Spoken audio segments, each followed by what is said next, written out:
Assalamualaikum warahmatullahi wabarakatuh. Waalaikumsalam warahmatullahi wabarakatuh. Alhamdulillahirabbil alamin, bersyukur kepada Allah Subhanahu wa taala. Allah telah memudahkan kita untuk beribadah kepadanya. Semoga ibadah maghrib kita diterima dengan penerimaan terbaik di sisi Allah Subhanahu wa taala. Amin. Amin. Kemudian salawat dan salam semoga senantiasa tercurahkan kepada teladan terbaik kita Nabi Muhammad sallallahu alaihi wasallam, kepada keluarganya, sahabatnya dan pengikutnya dari awal hingga akhir zaman. Allahumma amin. Jamaah rahimakumullah, marilah kita senantiasa berusaha meningkatkan takwa kita kepada Allah. Takwa satu kata yang kita sudah paham sejak kita kecil. Laksanakan apa yang Allah perintahkan, tinggalkan apa yang Allah larang. Wa tazawwadu fa inna taqwa wa taquli ya ulil albab. Allah berpesan kepada kita, berbekallah kalian. Ingat sesungguhnya sebaik-baiknya bekal adalah takwa. Bertakwalah kamu kepadaku, kata Allah, wahai orang-orang yang berakal. Nah, jamaah rahimakumullah, terakhir kita bicara tentang rakus, serakah, tamak, al-khirsu.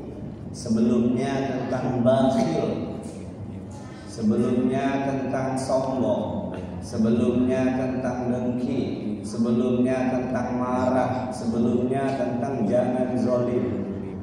Jadi ngaji kita ini insyaallah kalau umur panjang dan pengurus meminta saya urutannya jelas, ngajinya ilmiah.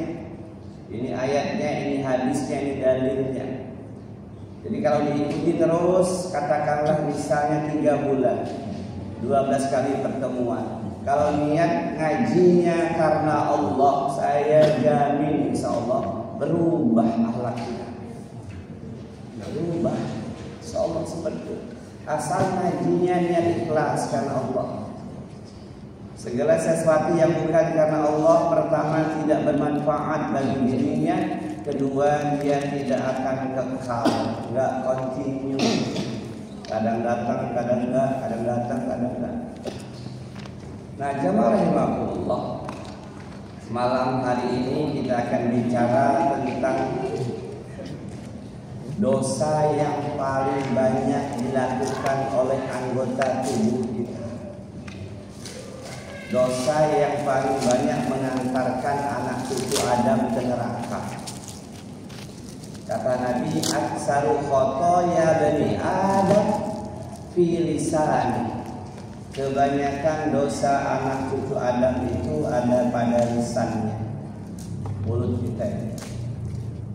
Dan betul, bukan hanya masalah dosa kepada Allah, kepada manusia, tapi sengketa, permusuhan, kebencian kebanyakan berawal dari lisan yang tidak terjaga. Jadi apa yang Nabi sampaikan faktanya jelas. Sengketa, cekcok itu kebanyakan berawal dari mulut yang tak terjaga, yang hari ini dibantu oleh jempol. Kenapa? Medsos. Mudah komentari postingan orang. Dan itu kalau nggak disadari jemaah, banyak saya lihat kawan-kawan itu taat kepada Allah, ngajinya kemana-mana, malamnya tahajud, puasa Senin Kamis, jidatnya hitam, tapi bahasa yang dikeluarkan di medsos itu nggak mencerminkan dia sesungguhnya. Mudah sekali mengomentari urusan orang yang tidak ada kaitan dengan dia. Mudah sekali mencela dengan jempol. Nah, maka jamaah rahimakumullah, ketika kita bicara tentang dosa yang paling banyak dilakukan oleh tubuh kita, ada pada lisan kita, organnya mulut kita, para ulama sebagian besar menetapkan yang pertama adalah ghibah. Yang pertama ghibah. Jadi dosa terbesar lisan ghibah, yang paling puncak. Sebagian mengatakan dusta, yang paling puncak. Ada lagi mengatakan caci maki, mencela. Nah, kita akan bahas ghibah. Nabi tanya kepada para sahabat, atadru nal ghibah, tahukah kalian apa itu ghibah? Jadi Nabi itu sering memulai pengajiannya itu dengan bertanya kepada sahabat, atadru nal ghibah, kalian tahu nggak apa itu ghibah? Kata sahabat, kila Allah wa rasulahu a'lam. Allah dan Rasulnya yang mengetahui. Nah, jamaah rahimakumullah, lalu Nabi menjelaskan, qala zikrahu akhaka bima yakrahu. Engkau menceritakan tentang saudaramu yang dia enggak suka kalau itu diceritakan. Engkau bicara tentang saudaramu, sementara saudaramu itu enggak suka kalau itu dibicarakan. Nah, jemaah rahimahullah, sahabat nanya, "Kila ara'aita in kana fi akhi ma yaqul?" Ya Rasulullah, kalau yang aku ucapkan tentang saudaraku itu memang betul, itulah kenyataannya, gimana ya Rasulullah? Kata Nabi, faqala in kana fihi ma taqul faqad irtabtah. Kalau yang kamu ceritakan itu benar, asli memang itu, itulah ghibah. Itulah ghibah. Wa in lam yakun fihi faqad buhtah. Kalau yang kamu ceritakan enggak benar, kamu telah buhtah. Dusta, ghibah plus. Kamu telah berbuat kedustaan, kebohongan tentang saudara. Dalam tanda petik, kamu telah merusak kehormatannya. Nah, jemaah rahimakumullah. Jadi dari hadis riwayat Imam Muslim ini kita pahami, oh ghibah itu ngomongin tentang kawan kita yang memang itu ada padanya. Si fulan itu pelit. Emang iya. Kata siapa? Loh, saya kan pernah berkawan sama dia. Kalau kita mampir ke warung, selesai makan, dia ke kamar mandi. Lama dah kalau keluar, nunggu kita bayar. Nah, itulah ghibah. Jadi kalau nggak ada itu, nah itu lebih mengerikan. Nah, jamaah rahimahullah, segala sesuatu bisa dijadikan bahan ghibah. Jadi ada orang menggibahi saudaranya, temannya, tetangganya dengan penampilan. Ada yang menggibahi keluarganya. Dia itu memang bagus tampilannya, tapi rumahnya jorok betul. Kamu tahu dari mana? Woi, asli saya lihat betul. Saya nggak bohong. Nah, itulah ghibah. Segala sesuatu bisa dijadikan bahan ghibah. Bapak Idris zaman kok nggak pernah ganti sarungnya. Memang nggak pernah ganti, ya itulah ghibah. Kadang yang digibahi anak kawannya sendiri. Woi, anaknya itu minta ampun tentang sarung. Saya main ke sana, lari sini. Kamu kata siapa? Asli saya main ke sana. Ngomongin ghibah. Kadang ngomongin istri kawannya. Enggak nyangka ya. Kenapa? Istrinya itu jelek benar. Malah dia ganteng. Jamaah rahimahullah, apapun bisa jadi bahan untuk digibahi. Auzubillah. Maka kalau kita pahami ini, mungkin kita dan kita pasti pernah melakukannya karena sudah merupakan sunnatullah. Al-insanu mahalul khata' wan nisyan. Manusia itu tempatnya salah dan lupa. Itu kaidah mengumpulkan dari hampir 20 sifat buruk manusia yang tertulis dalam Al-Quran dan dalam hadis ini banyak lagi. Bukan berarti kita pelihara, harus kita bersihkan, harus kita obati, kita sembuhkan. Nah, jamaah rahimahullah. Dan ghibah bukan hanya ucapan pembicaraan. Kata Imam An-Nawawi, ghibah itu bisa berupa raut wajah, kelingan mata, cibiran bibir, bisa berupa simbol, bisa berupa gerakan badan, tulisan, isyarat. Jadi kalau kita bicara ghibah, bukan hanya ucapan kita tentang kelemahan kekurangan orang lain, tapi gaya kita menanggapi orang lain bisa juga dikatakan sebagai ghibah. Kata Imam Nawawi rahimahullah, ulama besar, ada yang menggunakan simbol. Lihat kawannya lewat, ya. Lihat orang nggak nyambung, katanya. Ghibah. Kadang pakai bibir.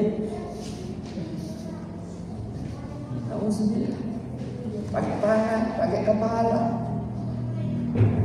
Jadi kalau kita bicara ghibah, ternyata kata Imam Nawawi tidak hanya lisan kita, tapi anggota tubuh kita bisa saja melakukan ghibah terhadap orang lain. Ya jamaah rahimakumullah. Lalu kita bicara dari larangannya. Itu kita bicara definisi dan apa saja jenis ghibah itu. Larangannya jelas jamaah rahimakumullah. Ya ayyuhalladzina amanu tanibu katsiran minadh-dhann inna ba'dadh-dhann ismun wa la tajassasu wa la yaghtab ba'dukum ba'dha uhibbu ahadukum ay yakula lahma akhihi maita fakarihtumu wattaqullah innallaha tawwabur rahim. Al-Hujurat ayat 12. Apa kata Allah? Wahai orang beriman, jauhilah dari segala macam prasangka. Itu kalimat awalnya seperti itu. Karena sebagian dari prasangka itu dosa. Kita berprasangka tentang sesuatu, kalau dia benar enggak ada pahalanya, kalau dia salah dosa. Wah, kayaknya mau mahalin Bapak ya. Dia tuh iya. Pas maling betul bener kan kata gua, ada enggak pahalanya? Enggak ada. Tapi ternyata kalau dia enggak maling hanya lewat doang, dosa kita telah menuduh orang maling. Nah, jamaah rahimakumullah. Lalu sambungan dari ayat ini, wala yaghtab ba'dukum ba'dha, janganlah kamu mencari-cari kekurangan, kelemahan, keburukan orang lain. Wala yaghtab ba'dukum ba'dha, enggak usah lihat sana lihat sini, enggak usah cari-cari kesalahan, kelemahan, kekurangan orang. Ancamannya langsung disampaikan oleh Allah, ayuhibbu ahadukum ayakula lahma akhihi maita. Mau enggak kamu kalau disuguhkan kepadamu daging bangkai manusia? Fakaritumu, tentu kamu enggak mau, jijik. Wattaqullah, takutlah kepada Allah, bertakwalah kepada Allah. Innallaha tawwabur rahim. Jazakallahu khairan. Mantap jiwa. Nah, ini lama. Banyak tak usah, satu aja jangan dua. Doa aja. Nah, kata Allah Subhanahu wa taala, wala yaghtab ba'dukum ba'dha, jangan kamu cari-cari kekurangan, keburukan orang lain. Ayuhibbu ahadukum ayyakula lahma akhihi maita. Mau enggak kamu dikasih makan bangkai daging manusia? Fakarihtumu, tentu kamu enggak mau, kamu akan jijik. Nah, ini salah satu ancaman kepada orang yang suka mencari-cari aib orang lain untuk diceritakan. Diancam nanti pada hari kiamat disuguhkan di hadapannya daging bangkai manusia yang berisi lalat, nanah, apalagi ulat, darah dan nanah.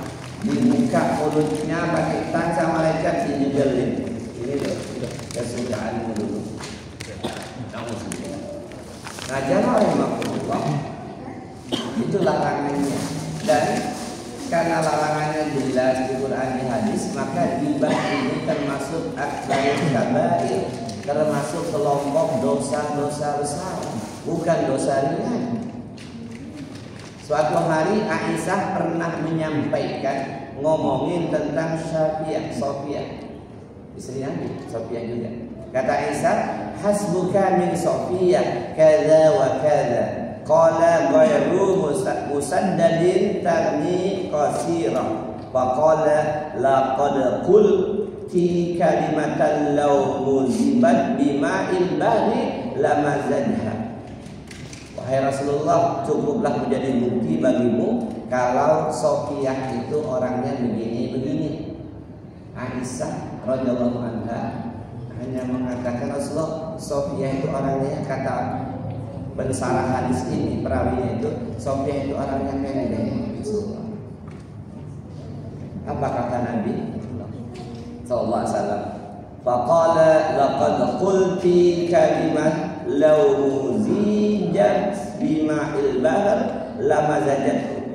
Sungguh ucapan kamu tadi itu kalau seandainya dicelupkan ke dalam samudra bahar laut, maka merubah rasa laut dari asin menjadi rasa yang manis. Luar biasa ya. Ini kias jemaah. Kata Nabi, ucapan kamu tadi ngomongin Sofia, kalau dicelupkan ke samudra ke lautan bisa merubah rasa air laut.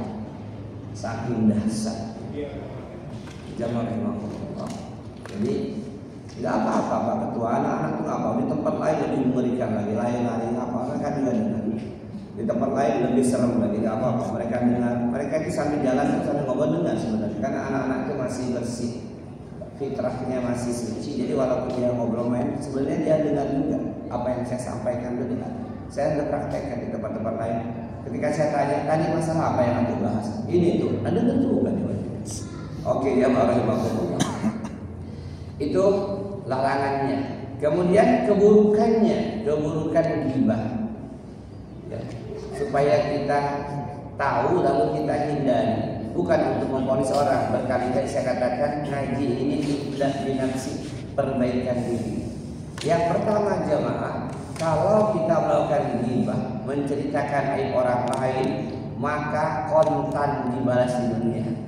Balasan terserah Allah. Apakah orang akan menghina kita atau yang lainnya? Kata Rasulullah, "Ma min zanbin ajdara aywadahil uqubah li sahibihi fid dunya ma'a madhabil akhirah minal baghi aw qati'atir rahim." Apa kata Nabi kita? Tidak ada dosa yang Allah segerakan hukumannya ketika masih di dunia dan masih Allah sisakan hukuman untuk akhiratnya kecuali dosa al-baghi, zalim. Ghibah itu termasuk kezaliman, zalim kepada orang lain dan memutuskan silaturahim, dibalas. Jadi dibalas kontan, bentuk balasannya terserah Allah. Jadi sering kita baca, kalau ada seseorang datang kepada kita menceritakan aib orang lain, tinggal tunggu masanya dia datang kepada orang lain menceritakan aib kita. Itu bahasa gaulnya kayak gitu. Jadi kalau ada orang datang kepada kita ngomongin si fulan, tinggal tunggu waktu ketika dia ngobrol sama si fulan ngomongin kita. Maka cegah, jangan kita diamkan. Kamu tahu gak si fulan stop, jangan ngomongin orang. Man ra'a minkum munkaran falyughayyirhu biyadihi fa in lam yastati' bi lisanihi fa in lam yastati' bi qalbihi wa dzalika da'ful iman. Kata Rasulullah, siapa saja yang melihat, menyaksikan, mengetahui kemungkaran, dosa, kejahatan, ubah dengan tangannya, dengan kekuasaannya kalau dia mampu. Kalau nggak mampu, ubah dengan lisannya. Nggak mampu juga, benci dengan perbuatan itu, pergi dari situ. Ternyata yang ghibah ini preman besar, nggak berani kita negornya. Jangan di situ. Ternyata yang ghibah ini atasan kita, ngomongin orang lain. Kita mau negor, nah gawat, nggak dia. Wazalika adhaful iman, itulah selemah-lemahnya iman. Jadi kalau ada orang datang kepada kita menceritakan orang lain, katakan stop, berhenti, jangan. Enggak kok ini, jangan ghibah. Kenapa? Allah balas kontan di dunia, nggak nunggu sampai kiamat. Nah, jamaah yang Allah itu yang pertama. Yang kedua, ghibah ini tadi saya katakan dosa besar. Setiap dosa yang ada ancaman baik dari Allah maupun Rasulnya, maka dikelompokkan dosa besar. Jadi kalau dosa besar itu definisinya mudah kita ingat. Setiap dosa yang ada ancamannya, ancaman hukuman baik dari Allah, Al-Quran maupun hadis Nabi, itu masuk kelompok dosa besar, akbarul kabair. Nah tadi di Quran surat Al-Hujurat jelas, wala ya'tab ba'dukum ba'dha, janganlah kamu mencari-cari kelemahan, kekurangan aib orang lain. Ayuhibbu ahadukum ayyakula lahma akhi maita. Ancamannya, mau nggak kamu disuapkan, diberi hidangan makan daging bangkai manusia? Fakarihtumu, tentu kamu nggak mau, jijik. Ancamannya jelas jemaah rahimahullah, itu dari Qur'annya. Jadi dia masuk kelompok dosa besar. Nah, jamaah rahimakumullah, zina ghibah ini masuk kelompok dosa besar. Kenapa? Karena Rasulullah juga bersabda dalam hadisnya, al-ghibah asaddu minaz zina. Ghibah itu adalah kejahatan dosa yang lebih besar dibandingkan zina. Bayangkan, kita zina takut kita, ya dirajam. Padahal Nabi katakan al-ghibah asaddu minaz zina. Ghibah itu lebih berat hukumannya dibanding zina. Sahabat tanya, "Qila fa kaifa?" Kok bisa ya Rasulullah? Kok bisa? Kata Nabi, qala ar-rajulu yazni summa yatubu fa yatubullahu alaihi. Kalau seseorang itu berzina, lalu dia taubat kepada Allah, taubatan nasuha, Allah terima taubatnya, selesai urusannya. Selesai. Kemudian kata Nabi, wa inna sahibal ghibah la yaqbalu lahu hatta yaghfira lahu sahibu. Akan tetapi kalau ghibah tidak akan pernah Allah ampuni sebelum orang yang kau ghibahi memaafkan. Waduh jemaah, beri saya aja beri. Karena kita gampang betul. Karena kebiasaan nggak menjaga lisan, lupa pada kaidah awal. Aksarul khotoya bani Adam fi lisan. Kebanyakan dosa anak cucu Adam ada pada lisannya. Nah, jemaah rahimakumullah, Nabi sampaikan zina itu ghibah itu lebih berat dibanding zina, karena kalau orang zina tobat selesai. Tapi kalau ghibah sebelum orang yang kita ghibahi memaafkan, Allah tidak mengampuni dosa itu. Nah, jemaah rahimakumullah, itu dalilnya mengapa pada poin kedua ghibah itu merupakan dosa besar. Yang ketiga, jamaah rahimakumullah, ada dalil juga yang disampaikan oleh Rasulullah SAW pada waktu beliau mi'raj. Kata beliau, ketika aku dibawa naik ke atas langit ketujuh, aku melewati suatu kaum yang memiliki kuku-kuku dari tembaga. Kemudian aku lihat mereka mencakar-cakar wajah mereka. Ketika daging di mukanya habis, lalu mereka mencakar dada-dada mereka. Habis daging di dada, daging di muka sudah tumbuh lagi. Itu aja kerjaan. Nyakar-nyakar muka, daging di muka habis, tinggal tulang aja pindah ke dada. Ketika sudah mencakar dada, dagingnya habis, yang di muka sudah ditumbuhkan lagi daging baru. Aku bertanya kepada Jibril, wahai Jibril, siapa mereka itu?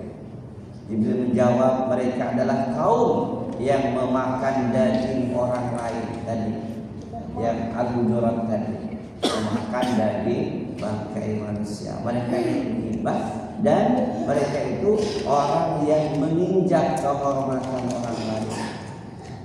Maka jemaah, nanti kalau kita bandingkan dengan riba, wah jauh lagi.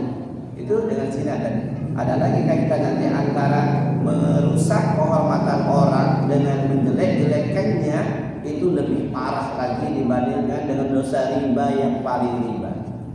Kita riba aja takut banget.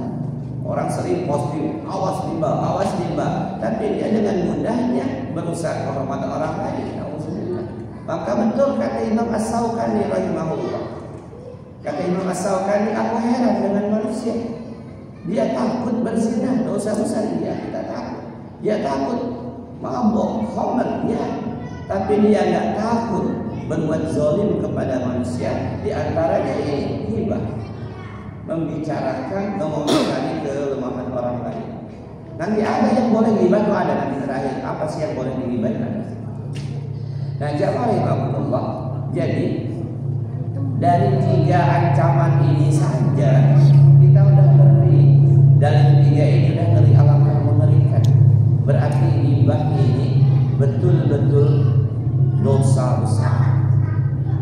Yang ketiga, jamaah rahimakumullah, kalau kita menggibahi orang lain, kemudian kita nggak cepat-cepat bertobat kepada Allah, atau sampai hari kematian kita tak bertobat, maka ancamannya kita akan melakukan apa yang dilakukan orang yang kita gibahi. Misal kita ngomongin simpulan itu pemabuk, simpulan itu kerjaan ada lain, mabuk. Padahal simpulan mabuknya diam-diam, kalau nggak diceritakan orang nggak tahu. Lalu dia nggak sempat tobat kepada Allah, sementara simpulan tadi udah tobat, udah berhenti dari mabuknya. Maka kata Rasulullah, kita tidak akan dimatikan oleh Allah kecuali melakukan hal yang sama dengan simpulan. Kan ini contoh ya, contoh mabuk. Misalnya yang lain banyak. Kata Nabi, man ayyara akhahu bi zanbin qad taba minhu lam yamut hatta yakmalah. Barang siapa menjelek-jelekkan saudaranya, ngomongin keburukan saudaranya dengan suatu dosa, dan ternyata kalau dia telah bertobat dari dosa itu, maka orang yang jelek-jelekin tadi, yang ghibah tadi, tidak akan Allah matikan sebelum dia melakukan dosa itu. Hadis sahih riwayat Imam At-Tirmizi. Kita ngomongin orang zina misalnya, bolak-balik kita enjoy, nyaman deh. Ngomongin maaf artis, memang artis itu zina semua, kerjaan simpulan kita omongin. Iya, kita kena salah kita. Belum nanti gimana taubatnya. Lalu sampai hari kematian, sampai kapan kita tak pernah bertobat kepada Allah, maka Allah tidak akan matikan kita sebelum kita melakukan apa yang kita ucapkan. Nah, jamaah rahimakumullah, itu yang ketiga, bahwa ketika ghibah dan tidak sadar, maka sebelum mati kita melakukan apa yang dilakukan oleh orang yang kita ghibah. Yang keempat, keburukan dari ghibah sulit ditinggalkan. Sulit, jamaah rahimakumullah. Bukan hanya ghibah, hampir semua dosa-dosa itu sulit kita tinggalkan. Kenapa jamaah rahimakumullah? Karena kata Allah, Allah menghiasi apa yang kita lakukan itu menjadi indah, nikmat, nyaman. Satu jam nggak kerasa, Dan jangan katakan pelakunya perempuan, enggak, laki enggak, banyak yang suka ngomongin kawan sendiri, suka, dia itu pelit, dia itu jahat. Nauzubillah. Nah, jamaah rahimakumullah, ghibah termasuk salah satu dosa yang sulit ditinggalkan. Kenapa? Ada kenikmatan. Siapa yang punya nikmat? Setan. Wa zayyana lahumus syaitanu ma kanu ya'malun. Al-Qur'an surat Al-An'am ayat 43. Dan setan pun menghiasi kepada mereka supaya apa yang dilakukan mereka itu sesuatu yang indah, nyaman, yang bagus. Setan menampakkan apa yang dilakukan itu sesuatu yang lezat, yang nikmat, yang bagus. Jamaah rahimakumullah. Jadi ada rasa nikmat ketika ngomongin orang, nanti akan ditambah dengan apa? Ditambah dengan ujub. Kalau saya nggak seperti itu, memang dia kayak gitu. Jadi dia menceritakan aib orang lain itu, nanti dalam dirinya merasa suci. Kalau saya enggak, memang simpulan itu. Setan memberikan keadaan nyaman, rasa nyaman ketika ngomongin aib orang, seolah-olah dia nggak ada dosa. Kalau kata pepatah kuno itu apa? Semut di seberang lautan tampak, gajah di lubung mata nggak tampak. Nah, jamaah rahimakumullah, yang berikutnya, apa sih keburukan dari ghibah? Ghibah ini salah satu dosa yang di alam kuburnya dia mendapatkan azab. Nah, tadi yang saya sampaikan di awal, bahwa ketika Nabi Mi'raj tadi ada orang yang dikasih kukunya ini diganti dengan tembaga, lalu mencakar-cakar muka tadi, itu jenis azab kubur yang diberikan kepada orang yang melakukan ghibah. Ada hadis lain yang berbunyi, murran Nabi sallallahu alaihi wasallam qarina faqala innahu ma yu'azibani wa ma yu'azibani bi kabir, amma ahaduhuma fa yu'azibu fil mawdi wa amma al-akhar fa yu'azibu fil ghibah. Nabi itu lewat kuburan, lalu Allah Ini sesuatu yang harus kita ingat-ingat juga. Kalau kita ada orang yang punya keyakinan kalau ditanam pohon di kuburan itu, maka orang yang diazab kubur itu Allah ringankan. Kan banyak. Sering kita ada orang yang meyakini tanamin rumput karena rumput itu bertasbih untuk orang yang ada di kubur. Padahal tidak ada dalilnya. Dia melakukan kias terhadap perbuatan Nabi. Nabi itu diberitahu oleh Allah. Jadi wahyu Allah itu kalau yang lewat Jibril namanya Al-Quran. Ada wahyu Allah yang langsung Allah masukkan ke dalam hati Rasulullah. Ada yang lewat mimpi, ada yang langsung Allah ilhamkan. Bahasa gampangnya Muhammad, dua kubur ini penghuninya bukan di sini dalam bacanya, sedang disiksa karena dosa mereka. Maka kata Nabi, "Fulan, ambillah pelepah kurma." Lalu Nabi membelah jadi dua, ditancapkan. Semoga sebelum kering pelepah kurma ini, maka Allah ringankan azab mereka yang di kubur ini. Nah, itu yang sering dijadikan dalil orang-orang itu naruh bunga di kubur. Contoh Nabi itu spesial untuk Nabi. Kenapa? Nabi tahu yang di kubur itu sedang diazab. Dari mana? Allah yang ngasih tahu. Berarti kalau kita melakukan yang sama, kita telah suudzon bahwa orang itu diazab. Orang juga ibu tanya begitu. Ya, itu spesial untuk Nabi. Kita tidak dianjurkan. Tidak ada perintah seperti itu. Itu Nabi spesial. Karena Nabi tahu bahwa yang itu anil hawa in huwa illa wahyu yuha. Yang Nabi ucapkan tolong ambil ini karena Nabi mengetahui dari Allah. Nah, jamaah rahimahumullah, dua kubur ini diazab oleh Allah. Kata Nabi, yang salah satunya itu karena kencing, ceboknya enggak. Kemudian yang kedua karena suka ghibah, suka ngomongin orang. Azabnya apa? Tadi mencakar-cakar mukanya sendiri. Nauzubillah. Jamaah rahimahumullah, kita lanjut. Berikutnya keburukan dari ghibah diancam dengan neraka. Mu'az bin Jabal radhiyallahu anhu sahabat Nabi tanya kepada Nabi, "Ya Nabi Allah, apakah kita akan diazab disebabkan oleh ucapan yang kita lontarkan?" Kata Nabi, "Sakilatka ummuka ya Mu'az." Celaka engkau wahai Mu'az. Wa hal yaqubbun nas bin nar ala wujuhim aw ala manahirihim illa hasaidu alsinatihim.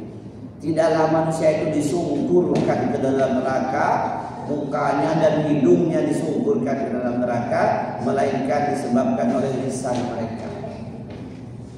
Jadi Mu'az bin Jabal ini penasaran, "Ya Rasulullah, apakah kami ini akan dilemparkan ke neraka karena ucapan kami?" Kata Nabi, "Jelas.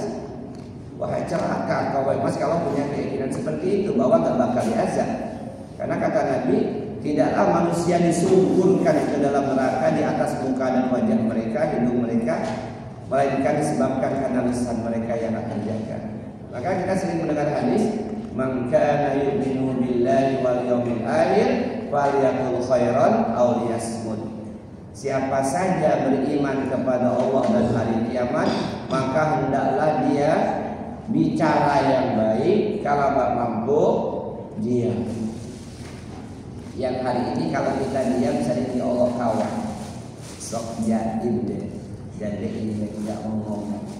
Padahal kita lagi memilih manfaat yang ucapan yang keluar dari mulut kita.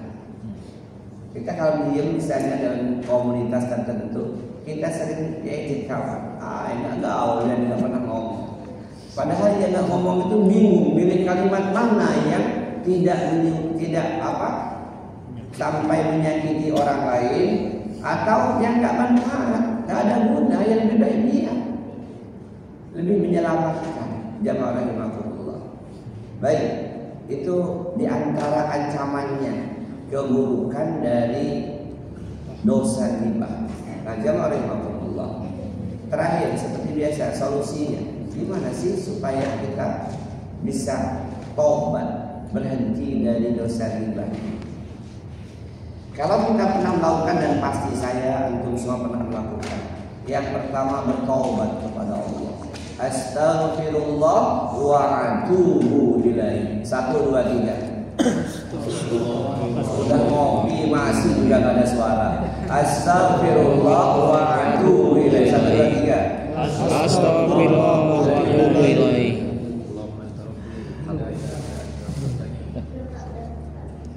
Aku mohon ampun kepada Allah dan bertaubat kepadanya. Itu langkah pertama. Banyak-banyakin istighfarnya. Duduk begini kali ya 70 kali ya, tapi gak usah bersuara, hanya mulutnya bergerak. Astagfirullah wa atubu. Ketika dengar keburukan satu, astagfirullah wa atubu. Dengar yang kedua, astagfirullah wa atubu. Kata kawan sebelahnya, nemen betul istighfar. Oh, saya yang kedua, kalau orangnya masih ada, minta maaf kepadanya. Minta maafnya apakah harus diceritakan? Kata ulama, jangan, nanti dia ngamuk. Jadi global minta maaf. Bro, kita udah lama gaul, pasti banyak salah. Saya sama kamu, maafin saya ya bro. Oke, kan? Saya juga minta maaf, jangan disampaikan.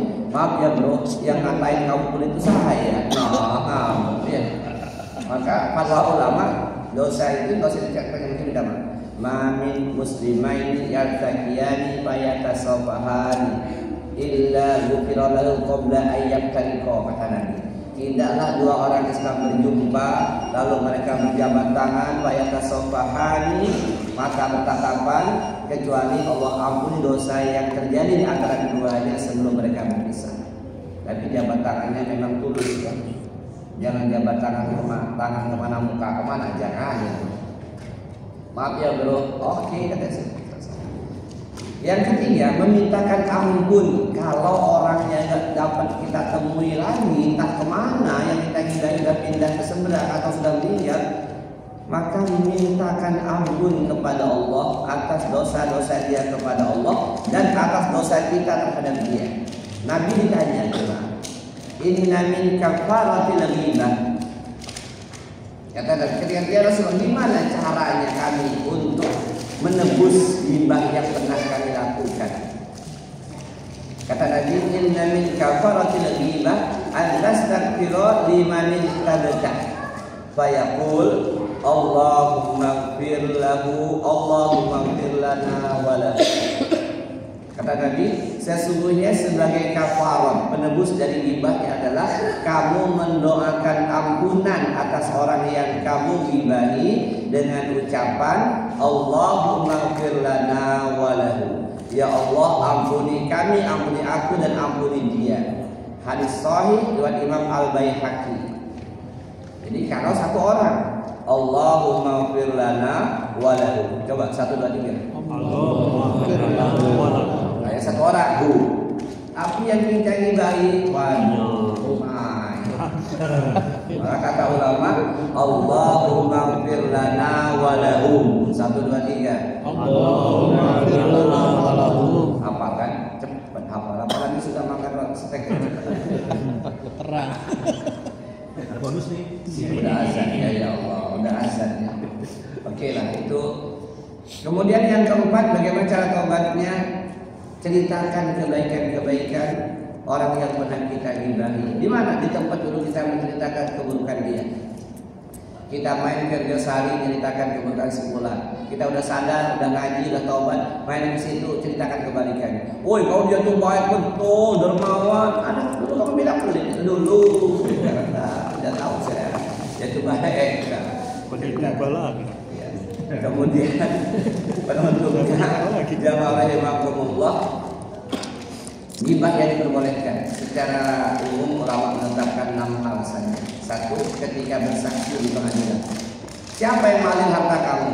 Wah, ini enak Pak Hakim, ghibah ini ya. Itu 1. 2, boleh ketika melaporkan kejahatan kepada abang hukum ke polisi. Siapa yang telah ganggu kamu simpulan Pak polisi, simpulan kamu pun saya. Yang ketiga, ketika minta solusi dari ulama. Pak Ustadz, saya ini pernah gibahin orang, gimana cara taubat? Boleh ceritakan apa gibah kamu? Begini, oke, ini taubat. Yang keempat, melindungi orang banyak dari kejahatan seseorang. Jadi ada orang yang sendiri sudah buat kejahatan kemana-mana, kemudian melindungi. Dia sudah biasa maaf, utang kemana-mana nggak pernah bayar. Jangan singgung ya. Lalu dia datang kepada kita kan ragu, dipinjemin apa enggak? Hanya sama orang, kata kawan-kawan jangan. Saya juga ketipu, sama dia saya juga. Boleh, jangan berarti boleh. Yang kelima, melindungi seseorang dari kejahatan orang yang terbiasa berbuat jahat. Jangan kamu dia itu sudah pernah kasus. Nah, boleh. Yang keenam, menjelaskan tentang keadaan calon mantu. Boleh. Gimana calon mantu saya itu? Oh, orangnya pendek, pesek, hitam, keriting, hidung. Oh ya dah, jelas. Ya. Kemudian yang terakhir, untuk identifikasi supaya mudah ditemui. Namanya ada Pak Junaidi, tinggal di gang yang sama. Ya, Pak saya itu 2 kan. Pak Junaidi itu rumahnya yang mana ya? Yang mana? Yang jenggot pirang atau yang jalannya agak miring itu atau yang bincang? Ini bukan ghibah. Supaya identifikasinya jelas. Yang jenggot pirang, oh itu rumahnya. Boleh, 6 hal yang boleh. Demikian ya rahimahullah.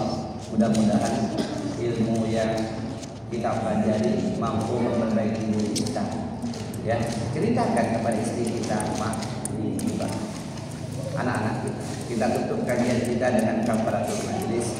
Subhanallahumma wa bihamdika asyhadu an la ilaha illa anta astaghfiruka wa atubu ilaik. Mohon maaf. Wassalamualaikum warahmatullahi wabarakatuh.